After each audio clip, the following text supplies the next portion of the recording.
So hello guys, and welcome to today's session, Sleep Deprived Employees at What Cost? So my name is Daniel White. I'm a registered nutritionist, a functional medicine health coach, and a sleep specialist. I work with individuals, groups, and organisations to help provide them with education and resources and accountability also to improve habits around sleep so that they can improve health, happiness, performance, and everything in between. Now, before I really dive into the meat of today's presentation, I think it's important to acknowledge something that has been massively impacting our sleep in the last months, and that is the impact of the coronavirus and of COVID-19. Now, our tabloids have been telling us for the last couple of months just how impactful COVID has been on sleep, and it's been on anxiety levels, also our children's sleep. And I can tell you now that it won't be some months yet until we really get the data back that tells us effectively, the overall impact that it has been having. And we do know that people are suffering from an increase in stress, and that this is leading to a huge increase in sleep-related disorders. Now, in terms of what's changed about the way that we're sleeping since COVID, well, two things mainly. The first is our daily work schedules. So, especially in those jurisdictions where people are still but experiencing lockdowns or social distancing in the workplace, there's been a huge need to adjust to working from home. And this is really, causing people's schedules to become irregular. One big impact of this is it's causing people to the need to juggle household responsibilities with childcare, meetings across time zones, things that are putting a lot more pressure on us as individuals. And as a result, it's a lot more difficult to strike this infamous work-life balance. Another thing that we're experiencing is hyperconnectivity and excessive use of technology and screens. So, I always say to people that for every person who's perhaps using technology less since before COVID, there's at least 1 million of us that are using it more. And really, our ability to access work remotely 24/7 and to be connected to these devices all the time really does again disrupt this clear boundary between relaxation, unwinding, recovery, and sleep, being hyper connected and hyper aroused by these devices. As I said, this is at an all-time high, and quite frankly, I don't think it's going to change. We're now entering into a globalized technological era. And this is the way it's going to be in the future. So we really need to begin to discuss this and willingly admit this and begin to explore, the impact it's going to have not only on our sleep, but also on other areas of our life. Now, the resounding impact that all of these things are having is an increase in our overall stress load. Now, what do I mean by our stress load? Well, if we were to use a scientific definition, we would be saying an organism's total exposure to the environmental demands or pressures that it faces. So in this case, we're seeing a massive increase in psychological stress. Now, this could be due to our social life, our relationships, the impact of COVID-19 itself, or perhaps on our finances and our occupation. But we're also seeing a massive increase in physical stress. So we're seeing an increase in exposure to alcohol, other substances, caffeine, technology, and in particular, artificial blue light. So the total summary of this is that stress is inevitable in our lives, and it's not new. It's something that actually helps us derive a great sense of purpose in our day-to-day activities. But it's our inability to offset the effects of these novel stresses and the summation of all of this stress on our total stress load is impacting both our sleep quality and our sleep quantity. And as I've said, we really need to be able to begin to put smart strategies in place, because quite simply, our health is going to be determined by the way in which we interact with technology and with these stresses in the globalized technological era that we're moving into. So now that we've taken a little look at, what's happening in real time around the last couple of months around our stress and our sleep, it's interesting now to discover and to explore the impact that sleep deprivation is actually having on our outcomes as an organization. So sleep is very well researched, and so is the impact of sleep deprivation. One of the things that we know that's most pervasive is the impact that it has on our cognitive functioning. So really, whether it's yourself, your staff or your colleagues, their inability to concentrate, learn, retain information, and process the things that they're experiencing, whether that's emotionally or in a cognitive fashion, the way they're working, massively impacted by the quality and quantity of sleep that we achieve. Our emotional stability as well. So actually, sleep deprivation has been linked in a lot of research to an increase in interpersonal conflict, increased risk of suffering from burnout, and poorer mental health outcomes. In terms of our ability to make sound judgment and to make decisions that are going to benefit not only ourselves and our own health, but also organisational outcomes, well, these things are also highly impacted by sleep. Even actually some research has shown that we're more likely to present unethical behaviour if we've been poorly slept the night before. Also, when it comes to errors, accidents and injury, so not only physical accidents and costly errors to the workplace and to health, but also this idea of an increased requirement to rework and to have to redo things when we're poorly slept and we don't do them as accurately and as effectively. So I'm sure that everybody can resonate and connect to this, that after a poor night's sleep, you might get a lot more work done if you've been underslept and you've decided to sacrifice your sleep, but the quality of the work and the quality of your output is massively diminished. Now, as well as this, two of the biggest issues that we face with sleep deprivation in the workplace are absenteeism and presenteeism.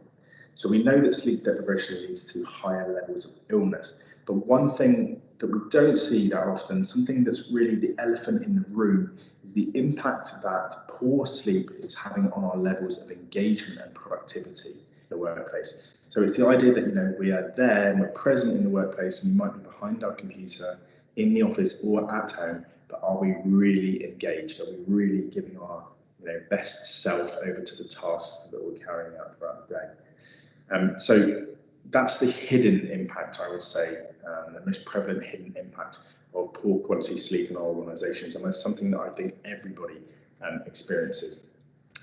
As well as that, the research has been evident and shown for the last couple of decades that there is a clear link between poor sleep quality and sleep deprivation and an increase in chronic health conditions. So whether it's the levels of pain that we experience or our risk of suffering obesity, heart disease, diabetes, even dementia and Alzheimer's now have been shown to be impacted and even have sleep as a causal link. So really, our ability to achieve high quality sleep is impacting every single area of our lives, whether that's our health and happiness or our performance, our productivity and our engagement in the workplace. Now, what about the costs of sleep deprivation? How much specifically is sleep deprivation costing your organisation? Well, we don't have a lot of up-to-date data. We certainly don't have any COVID statistics around this, and we can only really take to infer that these things would have gotten a lot worse since COVID. But in 2016, the group called RAND in Europe did some data looking at a cross-country comparative analysis of the cost of sleep deprivation to our economies. And what they showed is that the sleep deprivation is costing the UK economy £42 billion per year. And this was in 2016, so this isn't even in the era of COVID. And that in 2016, they expected these costs to rise to 47 billion by the year 2030 if trends were to continue. And there has been some really up-to-date research actually done this year looking at sleep and organisational behaviour. And now there's a huge call for organisations to begin to take a deeper understanding of how our sleep habits and the sleepiness of our workers are impacting not only our health, but also our performance within organisations. So there's a real call that human resource departments and upper management should now be really empathising with workers and helping us to understand how good sleep and how high sleep quality is going to have an impact on individual and organisational outcomes. So obviously, I'm really excited for you guys to be listening into this talk today. And I think it only goes to show how interested you yourself or your organisation are in this topic by coming and attending.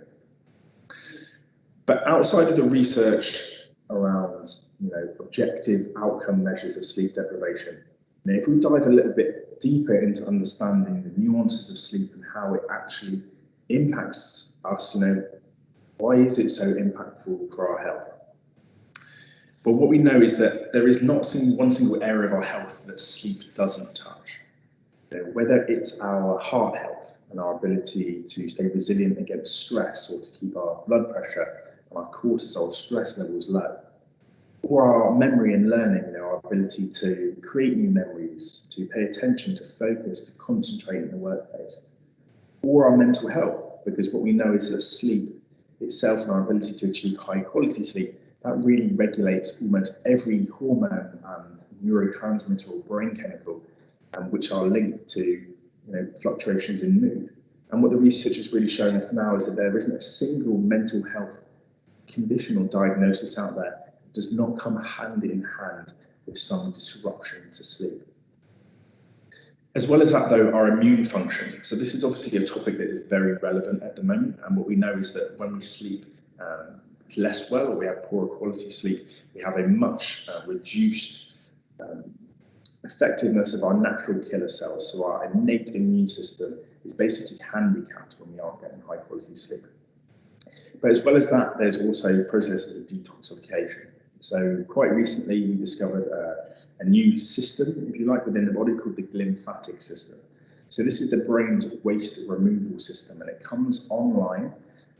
Actually, what actually happens is cerebrospinal fluid moves up our spine and gives our brain a nice bath when we are in deep and restorative sleep. So our ability to achieve a deep and more restful state of sleep really highly correlated to our ability to detoxify our brain and keep our brains healthy as we age. And in fact, there's now actually a lot of research looking at this glymphatic system and a kind of ineffective system as leading to conditions such as Alzheimer's and dementia further down and the line, and really looking causally at the impact of sleep deprivation in those conditions. But finally, one that we probably all feel the most is our metabolism, our hunger levels, our cravings, the way in which we process the foods that we consume or store energy for fat, liberate fat, and all of these things are impacted and controlled by our ability to achieve deep and restful sleep. So I hope what I'm trying to get across here is that there isn't one single area of our lives that does not, come hand in hand with a good night's sleep, or a lack of it leading to poorer outcomes in these areas. We spoke so far quite a bit about some of the dooms and glooms around, the poorer health outcomes or the poorer organisational outcomes as a result of poor sleep quality. But what I'd really like to do is talk more positively about, what can your organisation or yourself gain by supporting your workforce to sleep well? This is an interesting little graphic that I created based on a lot of the research, some of which I've already discussed. So usually we're looking at, the negative health outcomes associated with poor sleep. But what about if we kind of flip that coin and look at it from a kind of body, mind and spirit approach? Well, we know that our teams, our employees and ourselves are more creative and more innovative when we're getting higher quality sleep. We're more likely to have out-of-the-box thinking and to be able to disrupt the marketplace and to be able to bring in new and more efficient systems within our organisation. And really, that's because cognitively we're functioning at a much higher level when we're able to rest well. We're also better learners, we have better memory, and we're able to be more focused and more attentive to the tasks at hand and more engaged. Spiritually, we have a higher level of willpower, and this doesn't just translate to our performance within an organisation, but it really has wider ramifications for every area of our lives. So, our family lives, our social lives, our health, and our ability to maintain healthy habits and behaviours, all of these things are indicated, by our ability to achieve high quality sleep. We're more confident, we're more emotionally stable, and we're more ethical when we've achieved high quality sleep. And this is because when we are sleeping well, we are not stuck in a perpetual state of fight or flight that's going to impact our ability to think rationally. But as well as that, in terms of our body, our energy levels, our immune system, our appearance, all of these things that we care very much about as individuals, or we should, they're really impacted, and positively impacted by our ability to achieve deeper and more restful sleep. So these are all, facets of life that we stand to gain when we are able to focus our attention or our resources on helping ourselves or our colleagues, our friends, or even our family to take the necessary steps to sleep better. Which leads me on to kind of discussing, how can you support your organisation to sleep better? Well, the first thing you can consider is developing and fostering a sleep-first culture within your organisation. I've worked with many organisations, provided many of my prestigious training programs to their employees, but one thing really does impact the ability of them to uptake that training and for it to become effective in their day-to-day lives, and that is how the culture of the organisation views sleep. So if we're saying, on one hand, let's do what we can to sleep better and let's train our people and let's focus our resources in that area, but at the same time we're expecting our staff to answer emails around the clock or to be available at any time of the day to take work-related calls, then really are we following through on the intentions we're making, or are we going against and kind of saying one thing but tongue-in-cheek doing another thing? So quite often when I work with organisations around wellbeing generally, there is always a piece to discuss around the culture of the organisation and what are management, senior management, team management doing to encourage a culture that allows employees to prioritise their own health and wellbeing. So that kind of leads on to the next point, which is, can we begin to build boundaries around working limits into the current policy in our organisation? Can we begin to say to people, there is no need to check your emails after 7 p.m? Or in fact, could we put blocks on our ability to do so at these times, or access technology systems, or at least encourage our staff to create a healthier boundary with technology that can ultimately lead to better sleep quality? A lot of the organisations I work with, they also choose to anonymously survey their workforce because that allows you to better understand how they're currently sleeping. I think assessment is the first step because it really allows us to become more aware of what's going on and become more conscious of the challenges that the members of our organisations are facing. So I'd really encourage you guys, to engage with a professional such as myself or somebody else in this space to really survey and to find out more about the current sleep habits of your organisation. From there, you can also begin to provide support and to identify individuals who have acute sleeping difficulties. So, when I was at university, for example, sleep deprivation was almost worn like a badge of honour. Whoever could get the most work done and sleep the least was the most successful and, the most kind of sought after, had the most motivation, always seemed to, be performing best. I think that it's often quite difficult, in my experience of working with organisations, for an individual to come forward and to seek help if they are suffering with sleep difficulties, because in our society for so long, we've almost glorified sleep deprivation and kind of suggested that sleep was for the weak and that if you couldn't keep up, then maybe there's something wrong with you. Obviously now, based on decades of research, we know just how important sleep is. So it's really, I'd say, really crucial that we're able to provide support, particularly for those individuals with sleep disorders or those people who are going through worse periods of sleep. And finally, perhaps the more obvious one, what you can really be doing is looking to work with providers, such as myself, and I'll speak more about some of the work that I do in a little bit, to provide the necessary education and training that's going to allow your employees to sleep well. Because we can analyse them, we can survey them, we can identify a need. Unless we act on that need and really, devote resources and devote budget towards programs and training that can help to empower our staff to take care of themselves, whether that's at home or in the workplace, and then, we're not going to get ourselves very far. So these are just a couple of ideas for how your organisation can support their staff to sleep better. What I understand is that the culture within every organisation when it comes to wellbeing is different. There are different priorities, there are different budgets, but what I hope you can gain from this slide is an understanding of where your organisation is at. You may have already begun to survey and engage with your staff and find out exactly what support they need when it comes to wellbeing. But others of you, might take from this slide that it would be a wise idea to begin to start that narrative and to engage in that conversation with your employees around, helping them to improve their sleep.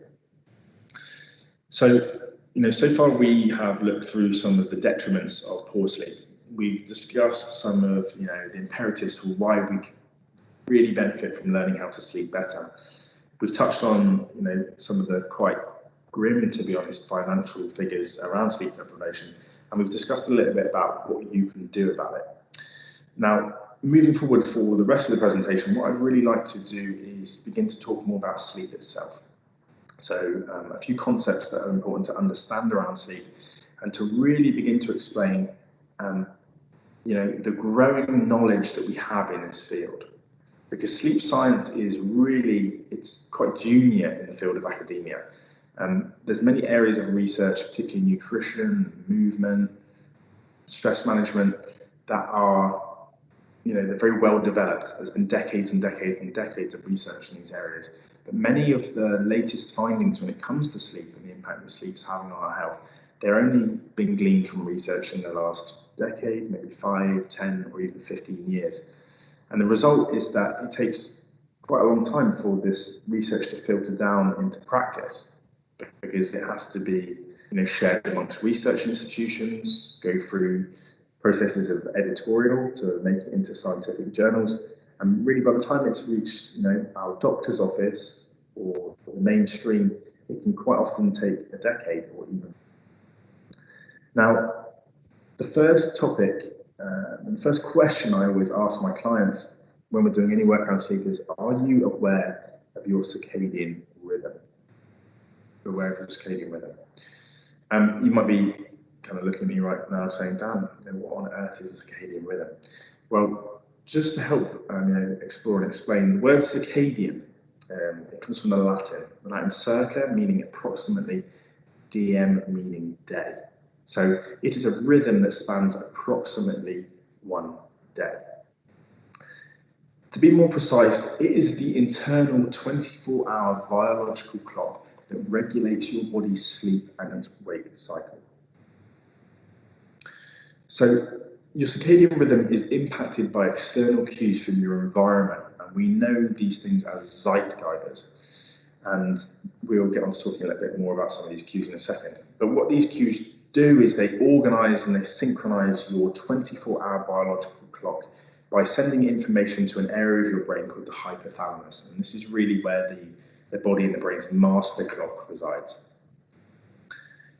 Every single living species on Earth has its own circadian rhythm. Every plant, every animal, every organism has a 24-hour cycle that it exists within. And really it is, controlled by the Earth's natural 24-hour rotation and the light and dark cycle that we experience every single day. Now, I think it's really important that we say this circadian rhythm, this 24-hour internal innate biological rhythm that we hold as humans, but that every other plant, animal, and organism also holds, it is a product of millions of years of evolution. And I don't know about you guys, but looking at every other area of society, health, arguing with evolution and arguing with the natural environment really hasn't gotten us anywhere. So what I'd like to kind of dumb down for you guys is that if your circadian rhythm, if this 24-hour biological clock is out of sync, not only is your sleep going to suffer, but also your overall well-being as well. So just to dive a little bit more into this concept. Circadian health is one of the fastest growing areas of research and science. And it's actually called chronobiology or time biology. So our circadian health impacts our mood, our energy, our alertness, our digestion, metabolism, immune function, our growth, recovery, our sleep, and arguably every single function and system and organism within our body. I don't know if you can see a correlation between the impacts here listed on this slide and the areas of our health that are impacted by our sleep quality. So our circadian health is intimately interlinked with our sleep health. So your circadian health really, when it gets down to it, it's about doing the right things at the right time of the day. So what do I mean by that? Well, there are several different functions that impact our circadian rhythm. One of them, a good example, and most probably important factor impacting our health and our sleep, is light exposure. So every single day for millions of years, excuse my froggy voice, every single day for millions of years, the sun has been rising and setting at pretty much predetermined times. You know, they might vary slightly with the seasons, but it's pretty consistent. And light is just one of these zeitgeisters, or these environmental cues that helps to synchronize or strengthen our body's circadian rhythm. So when we expose ourselves, for example, to light in the correct way at the correct times of day, this helps to strengthen our circadian rhythm and our sleep habits and our overall health. But just to summarize about the importance of these circadian rhythms, it's really not something that we can ignore in the 21st century. And that's because, as this piece of research has pointed out, the circadian clock system is really a major regulatory factor in all of the physiological activities in our body.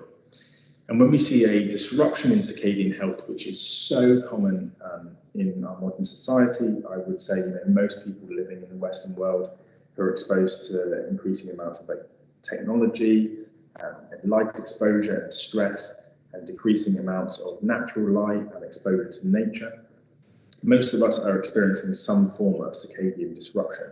And it's been shown in the research that this links and is intimately intertwined with cognitive impairments, psychiatric illness, as I mentioned earlier, and poor mental health outcomes, as well as obesity, metabolic syndrome, blood pressure problems, all of these areas, and sleep disorders, and even actually cancer as well has now been shown to have a circadian element to it.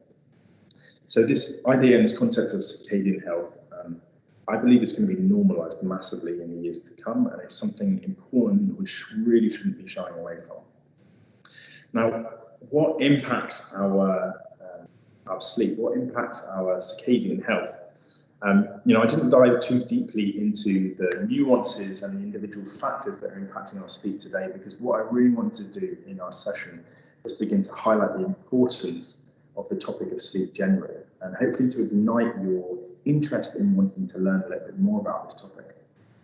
But when we go further into the research around circadian health and around sleep, we know that almost every single aspect of our modern lives touches our sleep in some way. So, light exposure, blue light in particular, I'm sure is something that you've heard about. If you haven't read about it in the media recently, you will have heard about it from your doctor, or surely read some articles online on the internet talking about the effect of light exposure in our sleep. But also all of these other areas, so how and when we exercise, what we eat and when, the substances that we use, such as alcohol, caffeine, medications, the way that we expose ourselves to technology, the levels of stress that we experience, and our ability to manage and reframe those stresses, and also the regularity of our sleeping patterns, our routines, our ability to relax and unwind. These are just a few of the myriad factors which contribute towards a healthy circadian rhythm and high quality sleep. So I'm sure, as you can appreciate, far too much for us to dive into in such a short speech today.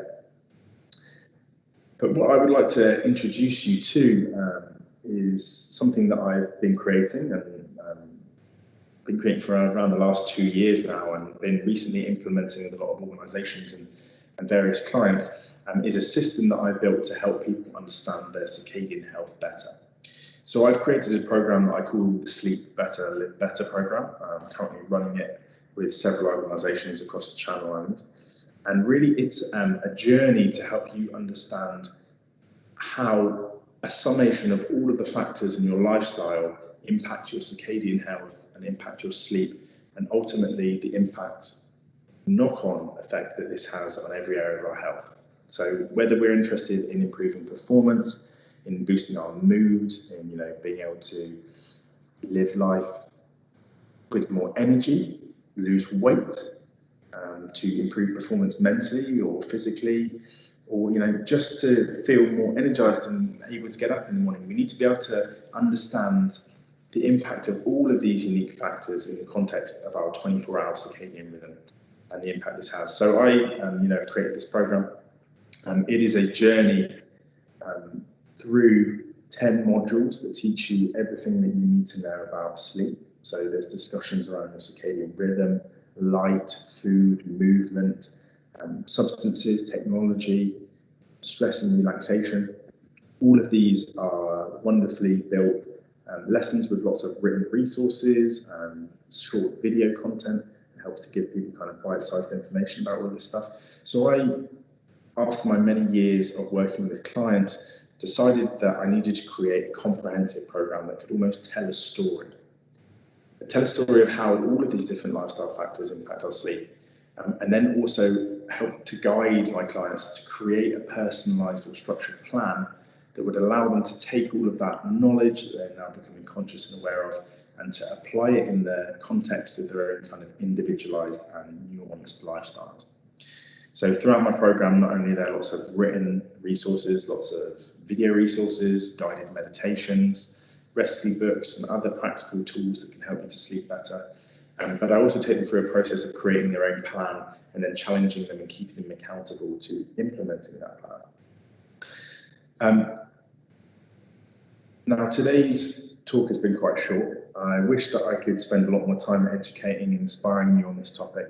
But I just wanted to let you know that there will be some resources, some really valuable resources that are made available through the conference. So we're not sure how we'll be getting those to you right now, but you will be able to access them soon.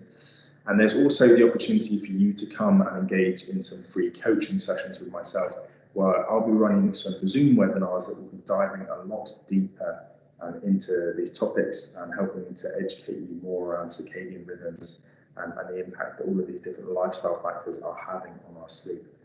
As I said, today was really just a bit of an introduction into some of the science and some of the data around this stuff to pique your interest. So thank you very much for coming down and listening to this webinar today, guys, wherever you are, whatever time of the year it is. It's brilliant to be able to connect with you. Here are a couple of links and resources that you'll be able to go and find out more about the work that I do and hopefully really gain some value from the resources, the downloads and such that I have available. So you can head over to my own personal website where you can find out more about myself as a coach and as a global health educator. I really do provide training, platforms, workshops, and access to my online Sleep Better, Live Better program for my clients all over the globe. So if you want to connect with me, you can reach out via LinkedIn. You'll find me as Daniel White on LinkedIn. There isn't a link on that slide, but you'll find me quite easily. Or you can drop me an email at dan@danielwhitehealth.com. You can also check out my other website, which is our sleep brand, Sleep Better, Live Better. So this is where you're able to access our online program. There's also lots of blogs and other free resources and information to download there. If you were particularly interested in learning more about sleep, I really recommend that you get in touch and find out more about coming and attending one of my free weekly coaching sessions where you'll be able to get access to me one-to-one in a Zoom environment. And we can really begin to discuss some of the nuances around your sleep or the needs of your teams and your organizations. So thank you very much for tuning in, guys, and it's been fantastic to connect with you, and I hope to hear from you outside of here. And if nothing else, I really would like to feel that I've encouraged you guys to consider the impact that sleep and sleep practices are having on the performance of your organization, and to consider whether it might be worth consulting and discussing with either people that work with you in your team or the wider organization to find out how they're sleeping and whether you can support them to sleep better. So thanks very much, guys, and I'll see you soon.